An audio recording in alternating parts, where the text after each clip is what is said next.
Vascaíno do Cerrado. Fala galera vascaína, eu sou o Thiago Fontes, falo direto de Brasília, Distrito Federal, trazendo mais um vídeo para o canal. Vamos bater um papo, trocar uma ideia, atualizações sobre tudo que tá pegando no Vasco. Agora em data FIFA, mais uma vez, essa miserável dessa data FIFA.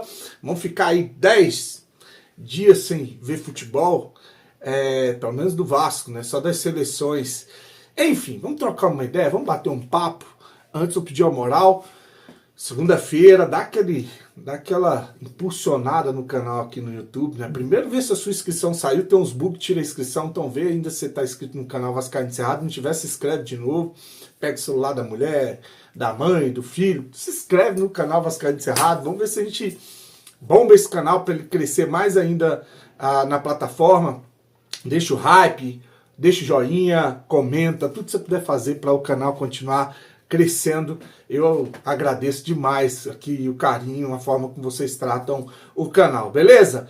Olha, eu vou trazer aqui uma situação dos jogadores da janela, né, os contratados do Vasco, porque assim, Campeonato Brasileiro, a gente tem 3 derrotas seguidas. Acho que ficou difícil essa situação, embora eu trouxe um vídeo ontem falando, os times que estão ali brigando por vaga em Libertadores e Pré-Libertadores, que seria Pré-Libertadores, né?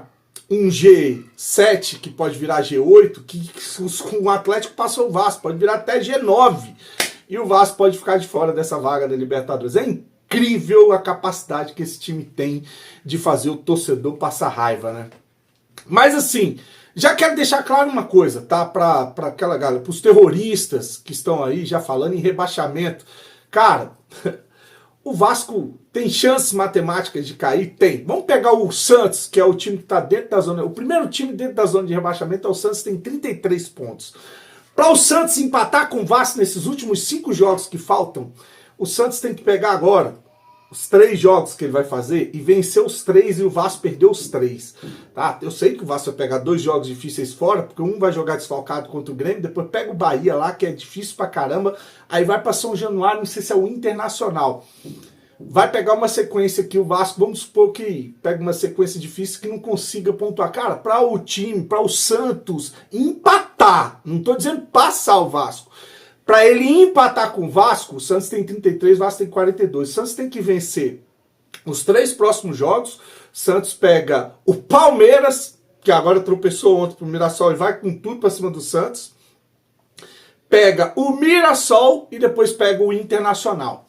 O Santos tem que vencer os 3 e o Vasco tem que perder os 3 para o Santos empatar com o Vasco. Um exemplo, se o Santos perde pro Palmeiras, aí, meu amigo, os 4 jogos finais, o Santos tem que sair ganhando de todo mundo para passar o Vasco. Tem que ganhar os 4 e o Vasco tem que perder tudo.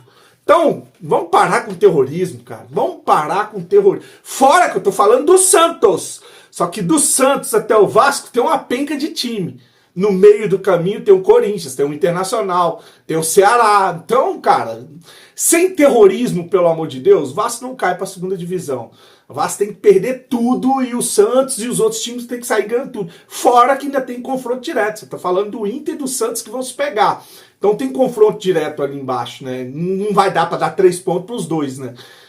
Então, sem terrorismo, pelo amor de Deus, tem uma galera que gosta de botar o pânico, o terror. O Vasco não cai para a 2ª divisão. Acho que deixou escapar também a possibilidade de Libertadores, embora ainda tenha chance via Copa do Brasil, né?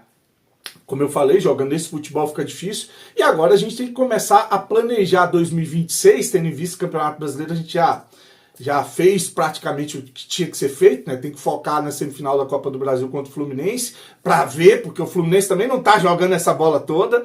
Os torcedores, influenciadores, todos revoltados com Cano, Everaldo e companhia limitada, que não estão jogando nada, né? Ah, mas tá ganhando, ganhou recentemente com um gol irregular, né, no Maracanã, que o próprio juiz foi pedir desculpa, porque não foi falta fora da área, deram uma falta que acabou gerando o gol do Fluminense.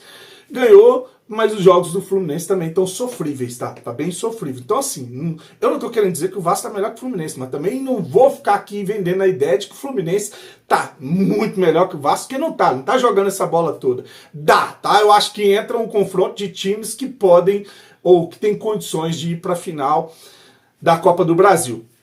Via Campeonato Brasileiro ficou complicado. Agora a gente tem um Campeonato Brasileiro que começa em janeiro. Importante agora a gente planejar 2026 para não cometer os erros que a gestão Pedrinho cometeu, né, em 2025, em 2024. As duas janelas do Pedrinho são de jogar, tirando o Nuno Moreira, são de jogar no lixo. As contratações feitas pelo Pedrinho, né, Maurício Lemos, Lucas Oliveira, lá o suíço Domingues, né, o Jean David, que custou quase 9 milhões, está aí encostado no Vasco, né, não sei se tem o Maurício Lemos, outro que veio, que está encostado também. As contratações do Pedrinho foram horrorosas. Foi preciso muito protesto e indignação de quem realmente estava preocupado com o Vasco, e não da galerinha do TikTok do Oba-Oba, que fica rebolando na internet e aplaudindo tudo que o Pedrinho faz. Ah, é meu ídolo! Olha, salvou o Vasco, meu Deus, o Pedrinho! Para, velho, para. A gente tem que aprender a cobrar, bicho. A gente tem que aprender a cobrar as mudanças necessárias, porque se a gente não tivesse aqui se revoltado com as janelas que o Pedrinho fez, o Admar não tinha sido contratado. O tal do outro executivo não tinha sido mandado embora, que era o bucha de canhão falado pelo próprio Edmundo, né? O Vasco não tinha se movimentado no mercado para buscar jogadores titulares. Então a gente tem sim que cobrar para que a partir de agora, ou 2026, que a gente não vai ter estádio para jogar, porque vai estar reformando São Januário, vai ter aí a parceria com a Nike começando em janeiro, então tem grana que vai pintar no Vasco de premiação, principalmente Campeonato Brasileiro, de Copa do Brasil, né? Grana da Nike, grana da Liga, direitos de televisão, venda de jogador, se negociar o Ryan vai pintar muita grana no Vasco.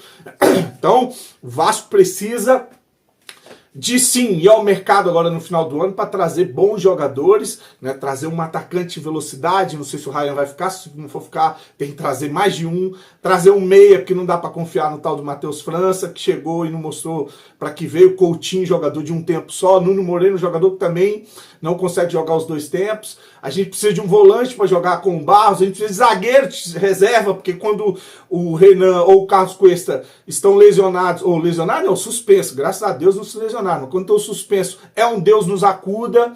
Então sim, a gente precisa ser pontual nessa janela para pensar 2026 e as coisas serem diferentes. Não ser diferente só num trecho, num período, né, do campeonato, mas sim o campeonato, a gente manter uma constância o campeonato inteiro. Falar em constância, Fernando Diniz, acho que não dá nem para caber na mesma frase. Um técnico que faz a gente ir do céu ao inferno, assim, não estalar dos dedos, né?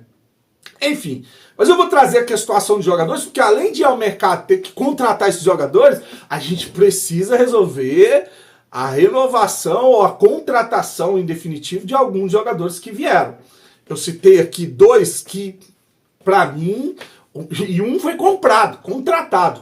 Um jogador de 33 anos, Thiago Mendes, que não joga. O Fernando Diniz falou em uma coletiva que, olha, o Thiago Mendes estava no Catar, questão física pesou muito, sequência de jogos, ele não vinha jogando. Então, para que contrata um jogador? Você precisa de um jogador com urgência, para que traz, em definitivo, um jogador desse? Que se não fosse, né, para mim, fica bem claro, o que o Edmundo também falou no canal dele, se não fosse a chantagem do empresário do Léo Jardim, para renovar com o Léo Jardim, trazer o Thiago Mendes, né, e aumentar o salário do Léo Jardim para 1 milhão, que quando eu critico o Léo Jardim aqui, aí o Léo Jardim vai lá e arrebenta numa decisão de Copa do Brasil, vai lá os pau na beira fazer vídeo me xingando, porque eu falo mal do jogador. Rapaz, se tiver que criticar, eu critico, cara. Não tem ídolo no Vasco, não tem ídolo no Vasco. Ídolo, pra mim, tem que ganhar título. E o torcedor carente do Vasco faz do Verratti um ídolo, faz do Léo Jardim um ídolo, né? Os jogadores vão virando ídolo assim, sem ter conquistado absolutamente nada pelo Vasco. E salário que passa de 200, 400 para 1 milhão, assim, numa facilidade, mas as cobranças, elas não podem existir, porque senão você tá torcendo contra. Aqui não tem disso, não. Tá? Quem não tem disso. Então, para mim, essa chantagem para trazer o Thiago Mendes, né? Porque não joga, um jogador que tem um salário de 650 mil, que pode chegar a 1 milhão de reais, tá certo que ele foi, não divulgaram o valor do contrato, da compra do Thiago Mendes, tá? Ele tem 33 anos, estava em final de contrato lá, então não deve ter sido muito caro, mas transferiram esse valor para o salário dele, ganha quase 1 milhão por mês. Quase 1 milhão por mês, né? E não joga. Outro que chega por empréstimo, custo zero, é o Matheus França, que também não estava jogando, que também tinha uma condição física, porque estava voltando de lesões sérias. É um jogador que ainda está se readaptando a jogar, né? E que está deixando muito a desejar. Deve ter um salário alto, acho que o Vasco, se eu não me engano, paga ao Crystal Palace. É só a questão do salário, né? Paga o Matheus França cerca de 70% do salário, o Crystal Palace paga o restante, e o passe dele é na casa dos 10 milhões de euros, que é muita grana, cara.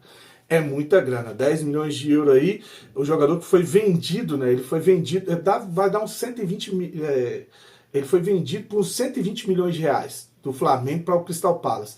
E hoje o passe dele está avaliado na metade, uns 60 milhões, por causa da sequência sem jogar, por causa das lesões.